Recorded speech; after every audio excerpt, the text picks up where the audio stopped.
JY अगवान अलामा Rashid Mahmud Soomro media से ॻाल्हाईंदे चयो त असांजे वालिद साबिक़ सेनेटर अलामा डॉक्टर ख़ालिद महमूद सूमरो जी शहादत के 7 साल मुकम्मल थियण वारा आहिनि, पर अञा ताईं असांखे इंसाफ़ न मिली सघियो आहे। हिन चयो त कंहिं जवाबदार जा वकील पेश नथा थियनि त अॼु काफ़ी अरसे खां पोइ जवाबदार जा वकील पेश थिया त सरकारी गवाह पेश न थिया। हर हाज़िरीअ ते सरकारी गवाह पेश थियनि था, जवाबदार जा वकील गैर हाज़िर रहनि था। अॼु वकील पेश पिया त गवाह गैर हाज़िर रहिया। हिकु साज़िश तहत गवाह गैर हाज़िर कया विया आहिनि।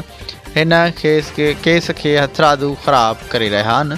डॉक्टर ख़ालिद महमूद सूमरो पाकिस्तान जी अहम शख़्सियत हो, जमियत उलमा इस्लाम जो अहम अॻवान हुयो। हिन जो हथरादू केस खे ख़राब करे कातिलनि खे रिलीफ ॾियणु चाहिनि था त उहा उन्हनि जी ग़लति फ़हमी आहे।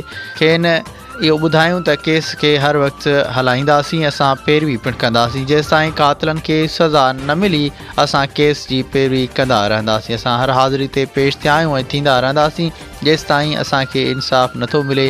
असां अदालतुनि मां इंसाफ़ जी वधीक ख़बरुनि ऐं अपडेट्स लाइ ॾिसंदा रहो सिंध न्यूज़।